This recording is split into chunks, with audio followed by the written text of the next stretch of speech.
मैं परमेश्वर का धन्यवाद देता हूं इस अच्छे समय के लिए। सर्वशक्तिमान परमेश्वर के चरणों में सुबह के समय पवित्र वचन के सामने आने का ये सौभाग्य जो प्रभु ने हमें दिया है। आइए आज सुबह के वचन मनन के लिए हम लोग यूहन्ना रचित सुसमाचार पहला अध्याय उसका 29वां वचन हम पढ़ें। दूसरे दिन उसने यीशु को अपनी ओर आते देखकर कहा, देखो ये परमेश्वर का मेमना है जो जगत के पाप उठा ले जाता है।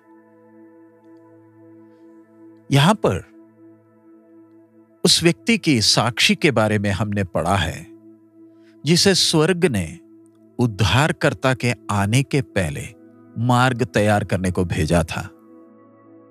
पिछले दिनों में हमने मनन किया कैसे वो अससेल बकरा इस्राएल के पापों को उठाकर कैमे के बाहर बियाबान में चले जाता है ताकि इस्राएल की प्रजा को यह एहसास हो कि उनका पाप का बोझ जो उन्होंने पूरे साल भर उठाया वो उनके मध्य में से निकाल दिया गया है। उनके अंदर एक तसल्ली आती है कि अशुद्धता दूर की गई।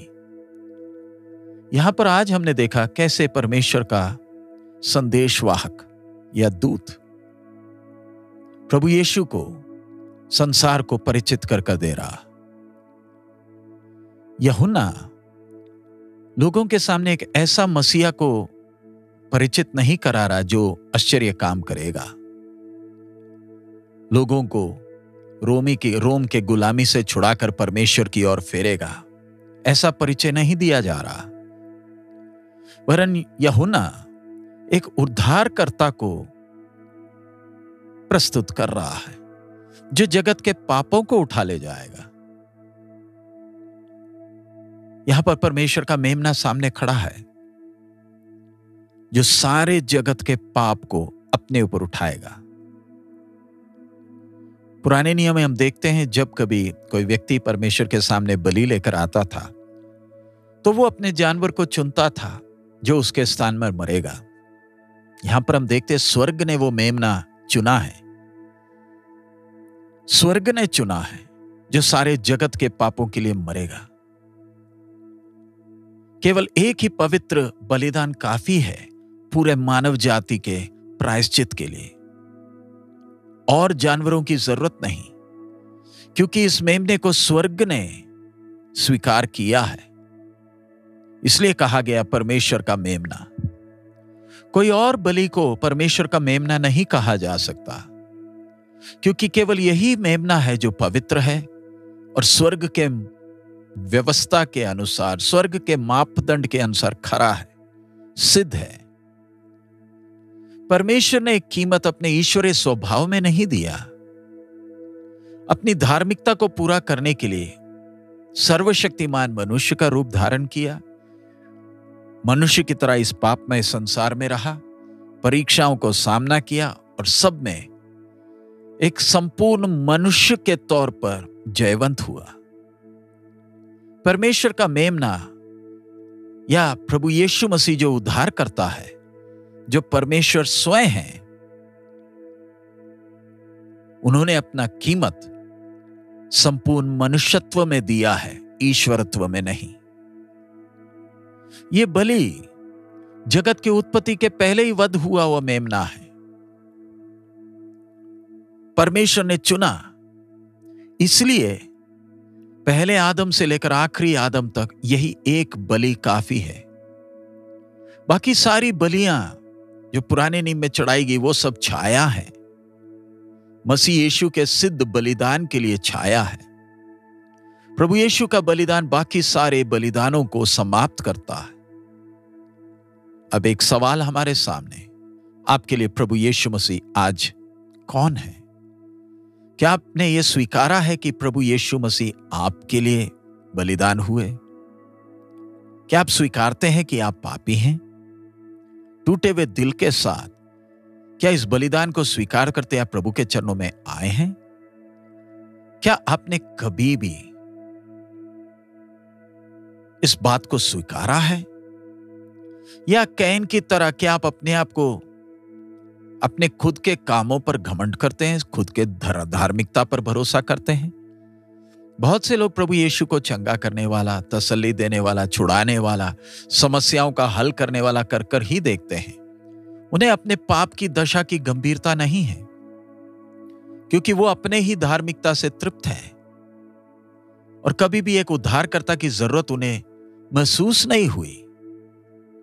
वो इस्राएल की प्रजा की तरह है जिनकी आंखें खुली ही नहीं कि परमेश्वर के मेमने को पहचाने। परमेश्वर हमारे हृदय के विचारों को जांचता है और तभी जाकर हमारी आंखों को खोलता है। हमें विश्वास के साथ इस बात को स्वीकारना है कि प्रभु मेरे लिए बलिदान हुआ, तब जाकर हम परमेश्वर के सजा से बच सकते हैं।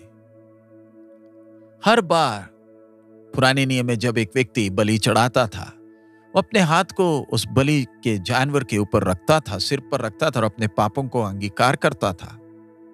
इसी तरह हमें भी उद्धार पाना है तो पाप की गुलामी से छुटकारा पाकर परमेश्वर के सजा से बचना है तो हमें भी अपने पापों को क्रूस के तले आकर मानना है।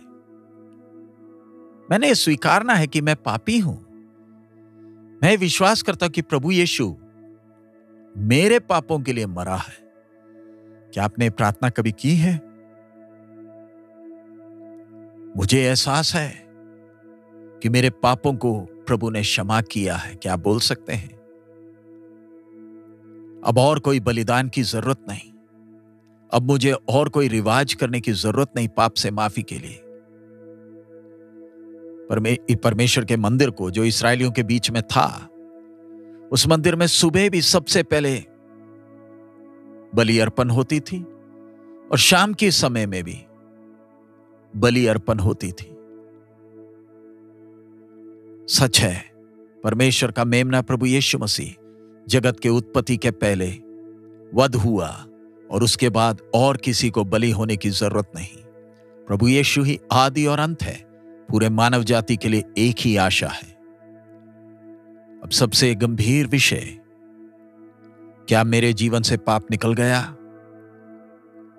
क्या मैं अभी भी पाप के गुलामी में हूं? अगर मसीह यीशु का बलिदान एक व्यक्ति को उद्धार नहीं दिलाता, तो और कोई भी चीज उसे पाप से छुड़ा नहीं सकता।